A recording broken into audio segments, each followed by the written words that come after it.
Oke ya, sobatku, selamat beraktivitas, salam sehat. Di siang hari ini saya ingin membagikan sebuah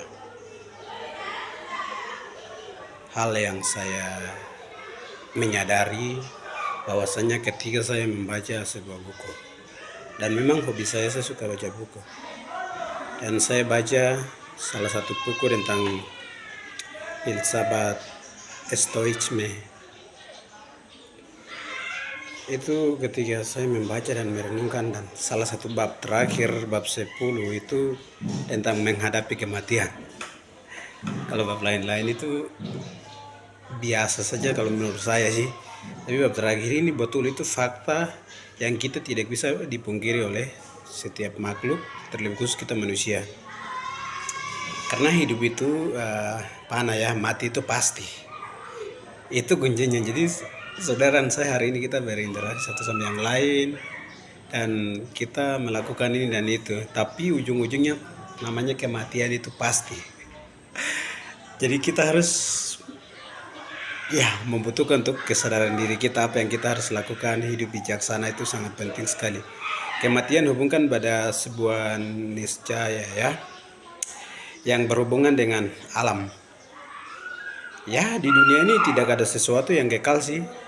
Jadi kita harus tahu hal itu. Kenapa saya mengatakan demikian? Status, barang atau reputasi kita, atau orang yang kita sayangi, semua itu bisa pergi, hilang kapan saja ya. Jadi yang terpenting sekarang ini menjadi orang baik dan menghargai apa yang kita punya. Itu kunci memiliki saat ini selagi kita masih hidup. Nah, saat kecil kita pernah mendengar cerita menyeramkan tentang kematian dan lain-lain. Tapi kalau sering waktunya usia kita berjalan begini, ujung-ujungnya ada namanya kematian. So, sobat, hari ini saya mau kutip beberapa hal penting untuk kita lakukan dalam penerapan dalam kehidupan kita, bersiapkan diri kita untuk menghadapi kematian. Ini barang tidak lucu, tapi ini fakta. Yang pertama itu renungkan atas kehidupan dan kematian yang kita akan hadapi. Kemudian yang kedua itu terima keterbatasan hidup kita, jangan kita mengeluh. Yang ketiga itu pikiran mengenai nilai yang kita tinggalkan. Selama saya hidup itu apa yang saya buat dan apa yang saya mengutip untuk dunia ini, itu yang paling penting. Kemudian yang keempat itu latihan ketenangan batin. Artinya bahwa kita harus, itu realitas hidup kita, jadi merelakan saja.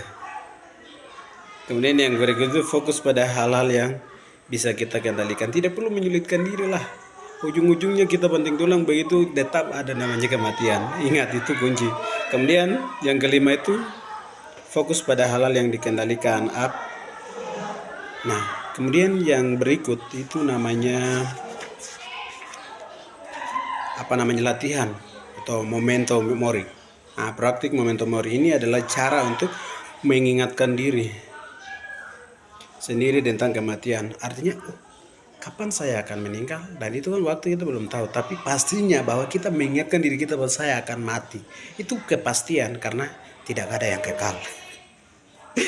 Aduh, mengerikan juga ya. Kemudian yang berikut terakhir itu adalah bijaksana dalam kehidupan sehari-hari.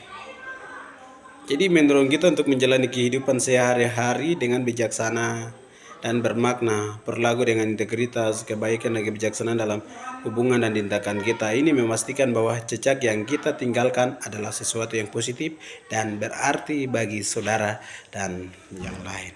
Mungkin kalau teman-teman hal ini, ya ini pasti kau akan merasakan. Intinya jangan lupa nonton, kemudian di-share, dan barangkali meninggalkan komentar dan lain sebagainya. Terima kasih, God bless, tetap semangat, dan jangan lupa kita akan mengalami kematian.